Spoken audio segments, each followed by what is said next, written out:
என்ன மாமா நீங்க இதுதான் பிரச்சனை. என்கிட்ட ஒரு வார்த்தை சொல்லியிருந்தாலே போதும், நானே எல்லாத்தையும் சமாளிச்சிருப்பேன். அதை விட்டுட்டு போய் ஒரு பொலிசுக்காக அது ஒரு பொம்பளை பிள்ளைக்கு பயந்துக்கிட்டு இந்த கல்யாணத்தை வேணும்னு சொல்லிட்டீங்க பாத்தீங்களா? அதுவே எனக்கு பெரிய ஆச்சரியமாவே இருக்கு. நான் என்ன மாப்பிள்ள பண்றது? அவங்க என் குடும்பத்தை கொன்றுவேன்னு மிரட்டும் போது அவங்க சொல்றதுக்கு நான் கீழ்படிஞ்சு தானே போகணும். சமந்தி, போலீஸ்ன்னு இருந்தா 1000 மிரட்டல் உருட்டல் எல்லாமே வரத்தான் செய்யும். அப்படிலாம் பார்த்தா நாளா இந்நேரம் உயிரோடவே இருந்திருக்க முடியாது. நீங்க வேற சும்மா சாதாரண மிரட்டலுக்கு போய் பயந்துகிட்டு கல்யாணமே வேணான்னு சொல்லியிருக்கீங்க பாத்தீங்களா? சரி விடுங்க, இப்பயும் ஒன்றும் பிரச்சனை இல்லை, அத நான் பாத்துக்கிறேன். நீங்க எதையும் நினைச்சு கவலைப்படாம போய் கல்யாண வேலையை பாருங்க, சரியா? மாப்பிள்ள பாருங்க மாமா, உங்க மேல எனக்கு எந்த கோபமும் இல்லை. என் மேல உங்களுக்கு நம்பிக்கை இருந்தா உங்க பொண்ணை தாராளமா எனக்கு கல்யாணம் பண்ணி வைங்க. ஒருவேளை என் மேல உங்களுக்கு நம்பிக்கை இல்லைன்னா பிரச்சனையே இல்லை. ஐயோ மாப்பிள்ள, அப்படியெல்லாம் இல்லை. நான் இதுக்காக பயந்துக்கிட்டு தான் இந்த கல்யாணம் வேணும்னு சொன்னனே தவிர உங்க மேல எனக்கு எந்த நம்பிக்கையுமே இல்லாம இல்லை. ஆதி, அப்பா ரொம்ப பயந்துட்டாருன்னு நினைக்கிறேன். உங்க பேசின விதத்திலேயே எனக்கு தெரியுது அப்பாவை எப்படியெல்லாம் பயமுறுத்தி இருப்பாங்கன்னு. எனக்கும் தெரியுது சக்தி. உங்க அப்பா இவ்வளவு பயப்படுறாருன்னா அப்பா அவங்க எப்படியெல்லாம் மிரட்டி இருப்பாங்க. மாப்பிள்ள, இந்த கல்யாணம் நடக்கவே கூடாதுன்னு சொல்லிட்டு இருக்காங்க. ஆனா நீங்க கல்யாண வேலையை பாருங்கன்னு சொல்றீங்க. ஒருவேளை ஏதாவது பிரச்சனை வந்துருச்சுன்னா? ஆமா, என்ன பிரச்சனை வந்தாலும் நான் பாத்துக்கிறேன். நீங்க எதை நினைச்சு கவலைப்படணும்னு அவசியமே இல்லை. என் அப்பாவை பாருங்க, என் அப்பா எவ்வளவு தைரியமா இருக்காருன்னு. அதே மாதிரி நீங்களும் தைரியமா இருக்கணுமாமா. போய் ஒரு பொம்பளை பிள்ளை மிரட்டிச்சுன்றதுக்காக நீங்க இவ்வளவு பயப்படணும்னு எந்த அவசியமும் இல்லை. அவங்களால நம்மள ஒண்ணுமே பண்ண முடியாது. அதுவும் நான் இருக்கும்போது என்ன மீறி அவங்க என் பூமாதிய தொட்டுருவாங்களா என்ன? இல்ல உங்களை தான் தொட விட்டுருவானா என்ன? சம்பந்தி, இதுக்கெல்லாம் பயந்துக்கிட்டு கல்யாணத்தை வேணான்னு சொல்லாதீங்க. இது எலிக்கு பயந்து வீட்டை இடிச்ச கதையா இருக்கு நீங்க பயப்படுறத பார்த்தா. ஆமா, நான் ஒரு இன்ஸ்பெக்டர். நான் பல கிரிமினல் கூட மோத வேண்டிய சூழ்நிலை உண்டாகதான் செய்யும். அதுல எத்தனையோ மிரட்டல், எத்தனையோ உருட்டல், ஏன் இந்த மாதிரி ஆக்சிடென்ட் கூட நடக்கும். அதுக்கெல்லாம் பயந்துக்கிட்டு என்னோட வேலையை என்னால விடவே முடியாது மாமா. தப்புதான் மாப்பிள்ள, எல்லாத்துக்கும் பயந்துக்கிட்டு உங்க வேலைய நான் விட சொன்னது தப்புதான். ஆனா என்ன பண்றது மாப்பிள்ள, என் பிள்ளைங்களோட வாழ்க்கையும் எனக்கு முக்கியம் தானே. மாமா, நீங்க பண்ணது தப்புன்னு நான் சொல்ல வரல. இப்படிலாம் மிரட்டுறாங்க மாப்பிள்ள, நீ என்கிட்ட ஒரு வார்த்தை சொல்லியிருந்தா போதும். அவங்கள நேரம் லாக்அப்ல முட்டி பேயிற அளவுக்கு எல்லாம் நடந்திருக்கும். ஏன் மாப்பிள்ள, நீங்க அப்படி எதுவும் பண்ணிடாதீங்க. அவங்கள நீங்க உள்ள பிடிச்சு போட்டதுக்கு என்ன இப்படி மிரட்டுறாங்கன்னா நாளைக்கு உங்களால அவங்க பாதிக்கப்பட்டு வேற ஏதாவது பிரச்சனை வந்துருச்சுன்னா அதுக்காக தான் சொல்றேன். பாத்தீங்களா, இன்னமும் நீங்க பயந்துட்டு தான் இருக்கீங்க. மாமா, அவங்க மாப்பிள்ள ஒரு போலீஸ்காரு. மாப்பிள்ள எதுக்கும் பயப்படக்கூடாதுன்னா மாமனாரும் எதுக்கும் பயப்படக்கூடாது. அது இப்போ எப்படி இதை கொண்டு போறது? எப்படி கொண்டு போறதுன்னா, மாமா நாளைக்கு உங்களை எங்கேயும் வர சொல்லியிருக்காங்களா? ஆமா மாப்பிள்ள, எப்பயும் சந்திக்கிற அந்த ஆலமரத்துக்கு தான் வர சொல்லியிருக்கா. ஏதோ பிளான் சொல்லணுமா? சரி, ஓகே மாமா. எலி தானா வந்து வழியில சிக்க போகுது. நீங்க எப்பயும் போலயே அவங்கள சந்திக்க போங்க. மற்றது எல்லாத்தையும் நான் பாத்துக்கிறேன். அது அப்போ இந்த கல்யாணத்துல எந்த பிரச்சனையும் வராதுல? எந்த பிரச்சனையும் வராது சக்தி. அப்படியே வந்தாலும் என்ன மீறி எதுவும் நடக்காது. அவங்களோட நோக்கம் என்னன்னா நான் வேலையை விட்டு போறது தானே. நான் அவ்வளவு சீக்கிரத்துல இந்த வேலையை விட்டு போயிருவேனா என்ன? அவங்க நினைச்சது எதுவுமே நடக்காது. நீங்க எதை நினைச்சும் பயப்படாம தைரியமா வீட்டுக்கு போங்க. எல்லாத்தையும் நான் பாத்துக்கிறேன். அப்புறம் நான் சொன்ன மாதிரியே செய்யுங்க. அப்புறம் நீங்க போனா பின்னாடியே நாங்களும் வந்துருவோம். அதை மட்டும் காட்டிக்கிறாம இருங்க மாமா. மாப்பிள்ள, என் பொண்ணுக்கு எதுவும் ஆயிராதுல மாமா. அவ என்னோட உயிர். நான் இருக்கும்போது என் உயிருக்கு ஏதாவது ஆக விட்டுருவேனா என்ன? பயப்படாம தைரியமா போங்க. உங்க மாப்பிள்ள ஒரு போலீஸ். அந்த நினைப்புலயே நீங்க வீட்டுக்கு போலாம். இதை நினைச்சும் பயந்து கவலைப்படணும்னு உங்களுக்கு எந்த அவசியமும் இல்லை. என் குடும்பத்துல இருக்கவங்களுக்கு மத்தவங்களால ஆபத்து வர விட்டுருவேனா என்ன? சரி மாப்பிள்ள, அப்ப நாங்க கிளம்புறோம். குறிச்ச தேதியிலேயே கல்யாணத்தையும் நடத்திடலாம். சரி மாமா, இத போய் பூமாரி கிட்ட சொல்லுங்க. அவதான் ரொம்ப கவலைப்பட்டுட்டே இருந்தா. சரி மாப்பிள்ள. சரிங்க ஆதி, அப்ப நாங்க கிளம்புறோம். இத சொல்லணும்னு தான் இவ்வளவு தூரம் வந்தோம். சரி, இனிமே எல்லாத்தையும் நான் பாத்துக்கிறேன். நீங்க அப்பாவை கூப்பிட்டு கிளம்புங்க சக்தி. சரி ஆதி. அப்பா வாங்க போலாம். சரி மாப்பிள்ள, அப்ப நாங்க கிளம்புறோம். போயிட்டு வரோம் சம்பந்தி. மாப்பிள்ள, நான் ஏதாவது கஷ்டப்படுத்தியிருந்தா என்ன மன்னிச்சிருங்க. சேச்சா, ஏன்டா போய் எதுக்காக மன்னிப்பெல்லாம் கேக்குறீங்க? என் அப்பா எனக்கு எப்படியோ அதே மாதிரிதான் நீங்களும். என் அப்பா என்ன கஷ்டப்படுத்தினா என்கிட்ட மன்னிப்பு கேட்பாரா என்ன? அதே மாதிரிதான் நீங்களும் என்கிட்ட மன்னிப்பு கேட்கணும்னு எந்த அவசியமும் இல்லை. நானும் தான் உங்க கஷ்டத்தை புரிஞ்சுக்கிறாம இப்படிலாம் நடந்திருக்குன்னு கூட தெரியாம உங்களை கஷ்டப்படுத்திட்டேன். அதுக்காக நான் உங்ககிட்ட சாரி கேட்கவா? சே நான் அப்படி சொல்ல வரல மாப்பிள்ள. இருந்தாலும் போங்க மாமா, தைரியமா வீட்டுக்கு போங்க. இதுக்கப்புறம் எல்லாத்தையும் நான் பாத்துக்கிறேன். நீங்க கில்ட்டியா ஃபீல் பண்ணணும்னு எந்த அவசியமும் இல்லை. சரிங்க மாப்பிள்ள, போயிட்டு வர சம்பந்தி. சரிங்க சம்பந்தி, பயப்படாம நிம்மதியா தூங்குங்க. எல்லாத்தையும் என் பையன் பாத்துக்கிடுவான். சரிங்க சம்பந்தி. சரி ஆதி, நாங்க கிளம்புறோம். அப்பா வாங்க போலாம். என்னடா ஆதி, இப்படிலாம் நடந்திருக்கு? நீ என்ன பண்ண போற? உன் கல்யாணத்தை நிறுத்தணும், உன்னை இந்த வேலை விட்டே வளர்க்கணுன்றதுக்காக என்னென்னமா பண்ணிருக்காங்களே, அதுக்கு பதிலுக்கு நீ என்ன பண்ண போற? பண்றேன்ப்பா, பண்றேன். அவங்களுக்கு எவ்வளவு தைரியம் இருந்தா என் கல்யாணத்தை நிறுத்தி பூமாரியை என்கிட்ட இருந்து பிரிச்சு, அது மட்டும் இல்லாம இந்த வேலையை விட்டு நான் போகணும்னு நினைச்சிருப்பாங்க. அதுக்காக என் மாமாவையே என்கிட்ட யூஸ் பண்ணிருக்காங்க பாத்தீங்களா? அவங்கள நான் சும்மாவே விட மாட்டேன்ப்பா, சும்மாவே விட மாட்டேன். எப்படி அந்த பொறுக்கியையும் அவ அம்மாவையும் உள்ள தள்ளி வெளியே வரவிடாம ஆக்கணும், அதே மாதிரி அவ அக்காவையும் உள்ள தள்ளி வெளியே வரவிடாம ஆக்கல நான் ஆதி கிடையாது.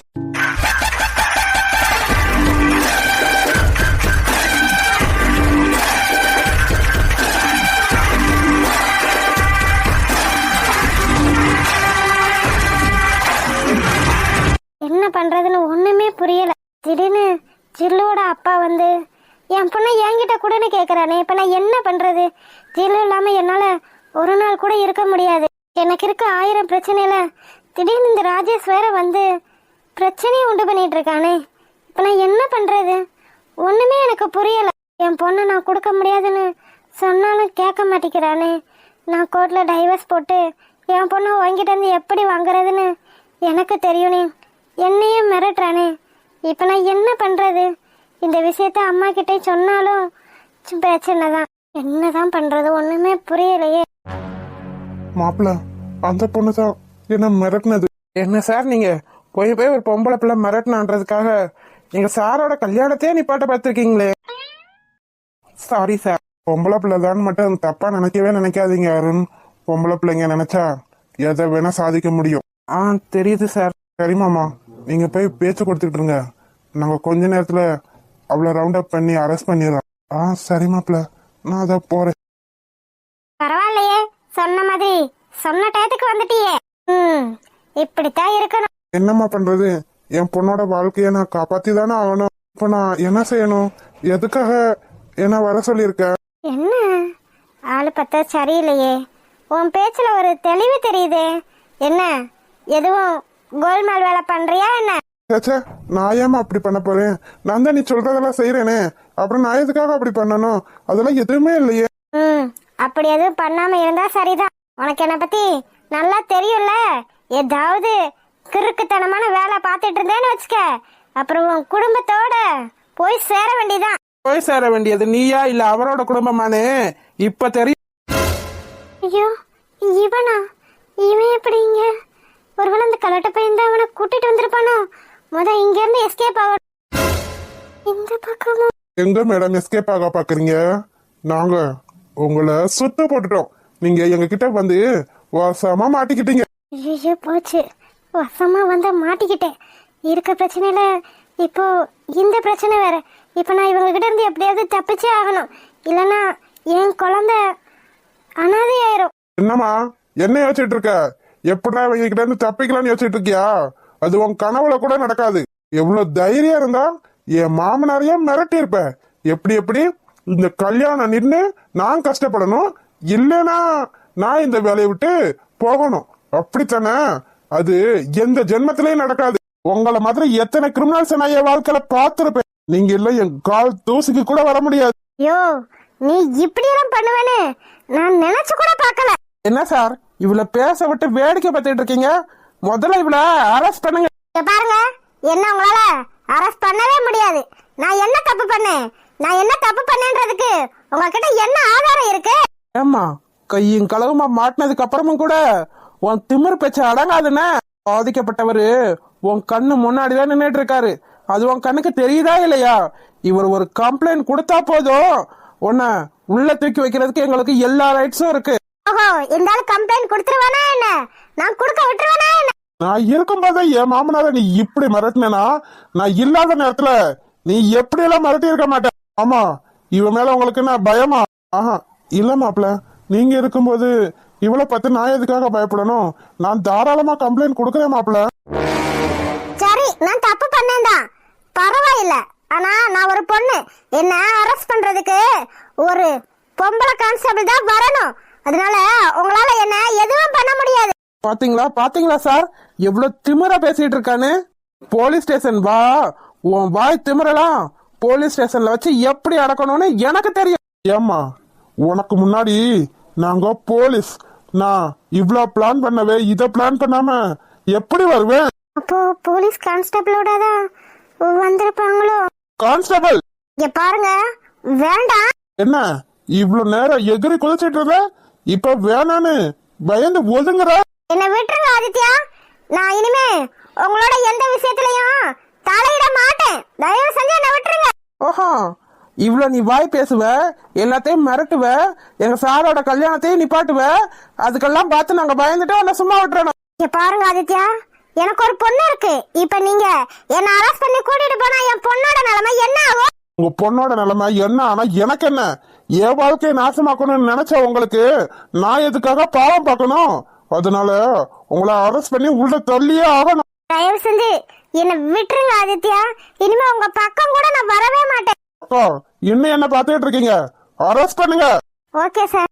வேணாம் ஆதித்யா, வேணாம். நீங்க ரொம்ப ரொம்ப தப்பு பண்றீங்க. இதுக்கப்புறம் பின் விளைவுகள் ரொம்ப கொடூரமா இருக்கும். இவ்வளவு பட்டம் நீ திருந்தல, உன் பொண்ணோட நிலைமை என்ன ஆகும், அவளோட வாழ்க்கை என்ன ஆகும்னு நீ கொஞ்சம் கூட யோசிக்கவே இல்லைல. சரிதான், உன்ன மாதிரி ஒரு அம்மா கிட்ட வளர்றது அவ பண்ண தப்புதான். அதனால உன்னை நான் சும்மா விட்டா நான் போலீஸ்ன்றதுக்கு எந்த அதிகாரமும் இல்ல. அக்கா, அரெஸ்ட் பண்ணுங்க. வேணாம், என்ன அரெஸ்ட் பண்ணாதீங்க, விட்டுருங்க. எப்பப்பட்டாலும் இதுல திருந்தாத ஜென்மம் போல. அவ அம்மாவையோ அவ தம்பியையோ அரெஸ்ட் பண்ணப்பயே இவளையும் சேர்த்து உள்ள போட்டிருக்கணும். அப்படி போட்டிருந்தா இப்ப இவ்வளவு பிரச்சனை வந்திருக்கவே செய்யாது. பேசணும்னு சொல்லிட்டு இப்படி பேசாம இருந்தா என்னங்க அர்த்தம்? நானும் வந்ததுல இருந்து பாத்துட்டு தான் இருக்கேன், ஒண்ணுமே பேச மாட்டேங்கிறீங்களே. இதுக்கு எதுக்குங்க என்ன தனியா நீங்க கூட்டிட்டு வரணும்? என்ன பேசணும்னு ஒண்ணுமே தெரியல, அதான் பேசாமையே நின்னுட்டு இருக்கேன். நான் முன்னாடி பார்த்த சிவாவா இது? எவ்வளவு கோவமா அகங்காரமா ஒரு ரவுடி மாதிரி என் அக்காவை பழி வாங்கணும்னு சுத்திட்டு தெரிஞ்ச மனுஷன் இப்ப என்னடா என்கிட்ட பேசுறதுக்கு இவ்வளவு வெக்கப்படுறாரு. இதுல இருந்துதான் எனக்கு தெரியுது, ஒரு பொண்ணு நினைச்சா ஒரு பையனை மிருகமாவும் மாத்தலாம், குழந்தையாவும் மாத்தலாம்.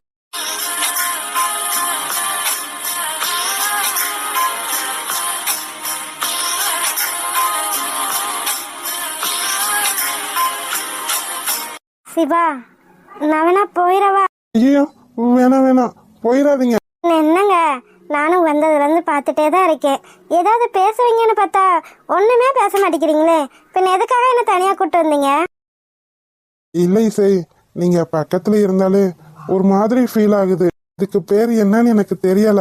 ஏங்க, என்கிட்ட வந்து காதலிக்கிறேன்னு தைரியமா சொல்ல தெரிஞ்சவங்களுக்கு என்கிட்ட தனியா பேசுறதுக்கு ஏன் இவ்வளவு வெக்கம்? அதான் இசை, எனக்கும் ஒன்னும் தெரியல. இதுக்கு பேரு வெக்கமா, காதலா, வேற எதுவுமா, எனக்குமே எதுவுமே தெரியல. ஆனா ஒரு ஃபீலிங்கா நல்லா இருக்கு. என் முன்னாடி நிக்கிறது நீங்க தானே? என்ன ஏன் அப்படி கேக்குறீங்க இசை? நான் தான். இல்ல சிவா, உங்ககிட்ட முன்னாடி இருந்ததுக்கும் இப்ப இருக்கிறதுக்கும் நிறைய வித்தியாசம் வந்துருச்சு. அது எதனால? என்ன இசை, தெரியாத மாதிரியே கேக்குறீங்க? எல்லாமே உங்களாலதான். எவ்வளவு ரவுடியா பொறுக்கித்தனமா சுத்திட்டு இருந்தேன். என்ன பார்த்தா எந்த பொண்ணாவது காதலிக்கணும், கல்யாணம் பண்ணணும்னு நினைச்சு கூட பாப்பாங்களா? அந்த அளவுக்கு கொடூரமா சுத்திட்டு இருந்தேன். ஆனா நீங்க வந்ததுக்கு அப்புறம் எப்படி என் மனசு மாறுச்சுன்னு எனக்கே தெரியல இசை. ஆனா ஒண்ணு, உங்ககிட்ட ஏதோ ஒண்ணு இருக்கு. ஐயோ, என்கிட்ட எதுவும் இல்லையேங்க. இல்லங்க, உங்ககிட்ட இருந்து ஏதோ ஒண்ணு எனக்கு ஹெவியா ஈர்த்துருச்சு. ஓஹோ, அப்படியா?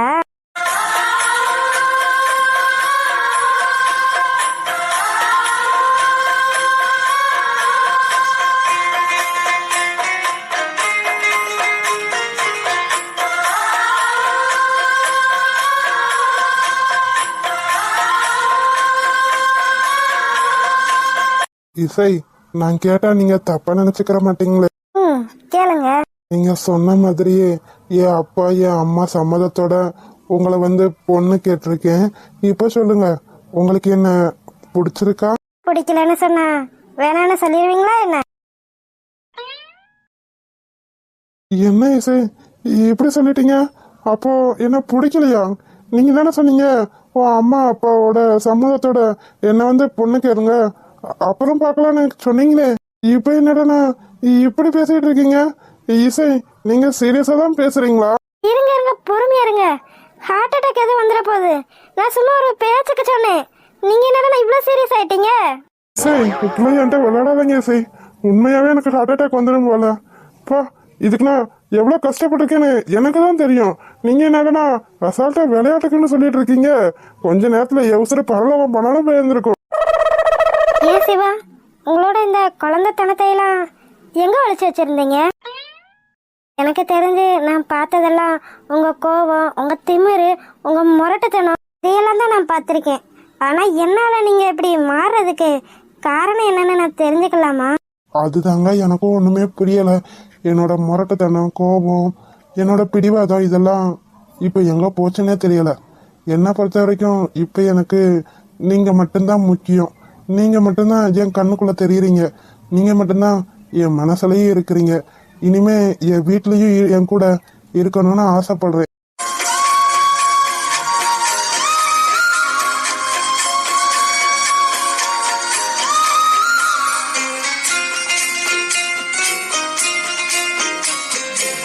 நீங்க பேசுறதெல்லாம் பார்த்தா எனக்கு கனவு மாதிரி இருக்கு சிவா. அதெல்லாம் இருக்கட்டும் இசை, நான் கேட்டதுக்கு நீங்க இன்னும் பதில் சொல்லவே இல்லையே. என்னது? என்ன பிடிச்சிருக்கான்னு கேட்டே இசை. உங்களை பிடிச்சதுனால தானங்க இவ்வளோ தூரம் நான் இங்கே வந்து நிற்கிறேன். உங்களை பிடிச்சதுனால தான் உங்க அம்மா அப்பாவோட சம்மதத்தோட வந்து என்னை பொண்ணு கேளுங்கன்னு நான் சொன்னேன். உங்களை எனக்கு ரொம்ப பிடிச்சிருக்கு சிவா.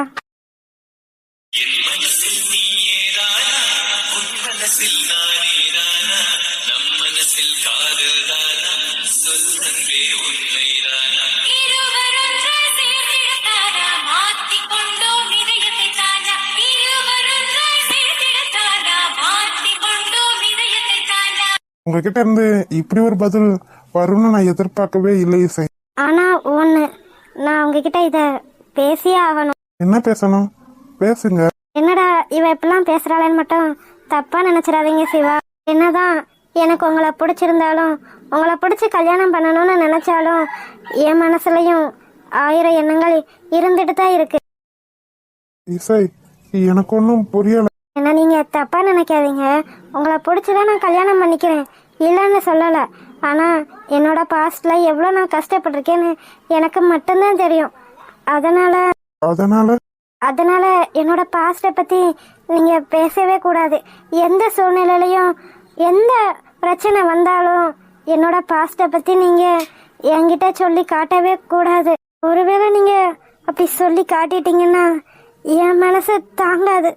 என் மனசு சுக்குநூறா உடைஞ்சு போயிடும். அதான் உங்ககிட்ட ரெக்வஸ்ட் பண்ணி கேட்குறேன், தயவு செஞ்சு என்னை கல்யாணம் பண்ணதுக்கு அப்புறம் என்னோட பாஸ்ட்ல என்ன நடந்துச்சு, ஏன் அப்படியெல்லாம் நடந்துச்சுன்னு நீங்க என்கிட்ட கேட்கவே கூடாது. நான் கேட்டதை நீங்க நிறைவேற்றி வைப்பீங்களா? என்ன இசை, நான் ஏற்கனவே உங்ககிட்ட சொல்லியிருக்கேன், பாஸ்ட் இஸ் பாஸ்ட். போனதை வச்சு எதையும் நினைச்சு பார்க்குற ஆள் நான் கிடையாது. என்னை பத்தி உங்களுக்கு தெரிஞ்சிருந்தோம் இதை நீங்க என்கிட்ட சொல்லணும்னு அவசியமா என்ன? இல்ல சிவா, என்ன இருந்தாலும் நான் ஃபர்ஸ்ட் கல்யாணம் ஆன பொண்ணு, அதுவும் லவ் பண்ணி அம்மா அப்பாவுக்கு பிடிக்காம. அதனாலதான் சொல்றேன். இப்பயும் கூட என் அம்மாக்கு பாதி சம்மதம் தான். என்னோட விருப்பத்துக்காகவோ உங்களோட விருப்பத்துக்காகவும் தான் இந்த கல்யாணத்துக்கு நான் சம்மதமே சொல்லியிருக்கேன். என்ன நீங்க சந்தோஷமா பாத்துக்கலனாலும் பரவாயில்ல, ஆனா என்னை கஷ்டப்படுத்தி மட்டும் பார்க்கணும்னு நினைச்சிடாதீங்க சிவா. என்ன இசை, இப்படிலாம் பேசிட்டீங்க? என்ன நீங்க நம்பிதானே கல்யாணம் பண்ண போறீங்க? என் மேல நம்பிக்கை இல்லைன்னா சொல்லிருங்க. உங்களுக்கு எப்ப என் மேல நம்பிக்கை வருதோ அப்பயே நம்ம கல்யாணம் பண்ணிக்கலாம். அதுக்காக என்ன நீங்க இப்படிலாம் நினைக்காதீங்க இசை. எனக்கு தெரியும் உங்களுக்கு கல்யாணம் ஆயிடுச்சு, உங்க ஹஸ்பண்ட் இப்ப இல்லைன்னு எனக்கு தெரிஞ்சதுக்கு அப்புறமும் தான் உங்களை நான் கல்யாணம் பண்ணணும்னே ஆசைப்பட்டேன். அதுவும் எனக்கு பிடிச்சதுனால மட்டும்தான். மற்றபடி உங்க மேல பரிதாபப்பட்டு உங்களை கல்யாணம் பண்ணிக்கிறேன்னு மட்டும் நினைக்காதீங்க. எனக்கு பிடிச்சதுனால மட்டும்தான் உங்களை நான் கல்யாணம் பண்ணிக்கணும்னு ஆசைப்படுறேனே தவிர மற்றபடி உங்களை கொடுமைப்படுத்தணும் உங்களை கஷ்டப்படுத்தணுன்ற எண்ணத்துல தான் நான் என்னைக்கும் கல்யாணம் பண்ணணும்னு நினைச்சதே இல்லை இசை. நான் கஷ்டப்படுத்திடுவேன்னா என்னமோன்னு தானே நீங்க பயப்படுறீங்க. நான் மட்டும் இல்லை, என் அம்மா என் அப்பா யாருமே உங்க மனசை கஷ்டப்படுத்தாத அளவுக்கு உங்களுக்கு ஒரு நல்ல ஹஸ்பண்டா நான் இருப்பேன் இசை. ரொம்ப தேங்க்ஸ் சிவா. இந்த பதிலை நான் உங்ககிட்ட இருந்து எதிர்பார்க்கவே இல்லை. அப்புறம் உங்களை கஷ்டப்படுத்தியிருந்தா என்னை மன்னிச்சிருங்க சிவா. நான் இப்படிலாம் கேட்டிருக்க கூடாதுன்னு எனக்கு இப்போதான் தோணுது. உங்கள் மேலே எனக்கு முழுசாக நம்பிக்கை இருக்குது சிவா. எப்போ வேணா நான் உங்களை கல்யாணம் பண்ணிக்கிறதுக்கு ரெடி தான். இப்பவே கல்யாணம் பண்ணிக்கிறதுக்கு ரெடி தானா சொல்லுங்க? கண்டிப்பா இப்போவே நீங்கள் என் கழுத்தில் தாலி கட்டினாலும் எனக்கு சம்மதம் தான். ஹாய் செல்லக்குட்டீஸ், வீடியோ பிடிச்சிருந்தா லைக் பண்ணுங்க, ஷேர் பண்ணுங்க, கமெண்ட் பண்ணுங்க. மறக்காம அழகு வாழ தமிழ் கார்டன் சேனலை சப்ஸ்கிரைப் பண்ணிருங்க செல்லக்குட்டீஸ். அப்படியே பெல் பட்டனை ஆன்ல வச்சுக்கோங்க. அப்படின்னா தான் நாங்கள் போடுற சுவாரஸ்யமான வீடியோ உடனே உங்களுக்கு வந்து சேரும். வீடியோ பார்த்த அனைவருக்கும் நன்றி. வீடியோ பார்த்த அனைவருக்கும் நன்றி.